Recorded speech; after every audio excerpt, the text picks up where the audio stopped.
ओए होए होए होए ज़ालिमो, कैसे चीज़ें इस्तेमाल करते हो घर की अपनी। अपना भी नुकसान करते हो और चीज़ों का भी नुकसान करते हो। अस्सलाम वालेकुम, मेरा नाम है माजिद। तो यार ये आज हमारे पास एक माइक्रोवेव ओवन आया है जो कि इसकी हालत बड़ी यूनिक थी।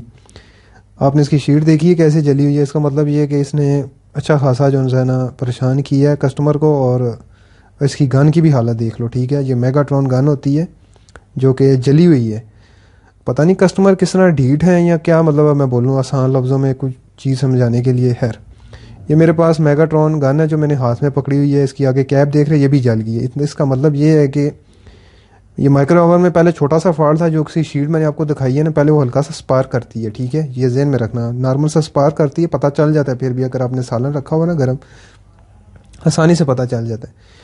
लेकिन ये डीठों की तरह तरीका काम करने से ना ये आपकी ये हालत होती है कि आपकी गन भी ख़राब होती है, शीट भी ख़राब होती है और माइक्रो ओवन के अंदर और भी पार्ट्स ख़राब कर देती है।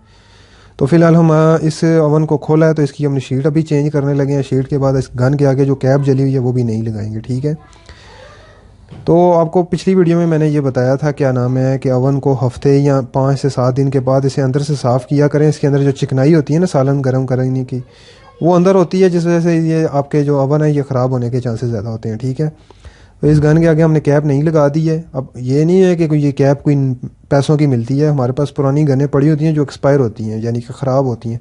उसके आगे कैप निकाल के हमने इसके आगे इंसर्ट कर दी है या इसके आगे लगा दी है, सिर्फ चेक करने के लिए ये काम कर रही है कि नहीं। जेन्युइन इसकी ये थी जो मेरे हाथ में है। ठीक है, इसकी भी आप देख लें कंडीशन कैसी है और इसकी शीट की भी कंडीशन देख लें।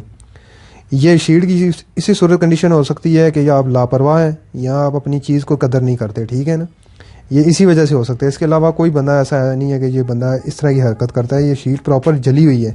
आपने मेरी पिछली वीडियो देखी है, ओवन के अंदर जब मैंने यही शीट चेंज की है तो सिर्फ हल्का सा स्पार्क होता है तो वो दाग पड़ जाता है, पता चल जाता है कि ये शीट एक्सपायर हो गई है। लेकिन इस शीट के अंदर पटाखा बजा हुआ है और उसको क्या कहते हैं, एक्सपायर हुई हुई है, ब्लास्ट हुआ हुआ है। इसका मतलब ये है कि ओवन के ऊपर अच्छा खासा कस्टमर है ना जिद के साथ इसे सालन गर्म करता रहा। उसे पता भी था कि ये ख़राब है लेकिन जानबूझ के करता रहे। अब मैं क्या कह सकता हूँ, मेरा काम है वीडियो बनाना, मैं बना दी है और चीज़ भी रिपेयर कर दी है उसकी।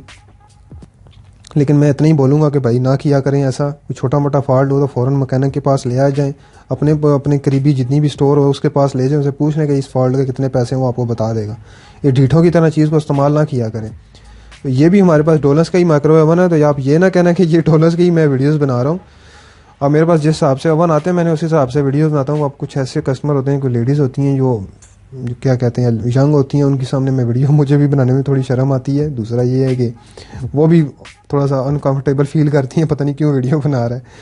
तो तो इस हिसाब से ज़रा समझा करें। यार हमने इसकी सारा कोशिश की है कि इसे ओवरऑल ठीक कर दी है। पानी भी गर्म रख के चेक कर लेते हैं कि अब ये काम कर रहा है कि नहीं। तो अगर आपका कोई सवाल या जवाब या कोई रिलेटेड इससे रिलेटेड कोई मसला मसाइल हो तो वीडियो के नीचे मैसेज कर देना। आप वीडियो को देखो और कोशिश करना कि मुझे इंस्टाग्राम पे भी फॉलो कर लो, क्योंकि उससे हम लोगों की दूसरी टेक से रिलेटेड भी चीज़ें होती हैं। स्टोर भी है हमारे पास जो कि इलेक्ट्रॉनिक्स का भी है, मोबाइल एक्सेसरीज़ का भी है और गेमिंग एक्सेसरीज़ का भी है तकरीबन। तो वो भी जाके फॉलो कर लेना। अल्लाह हाफिज़।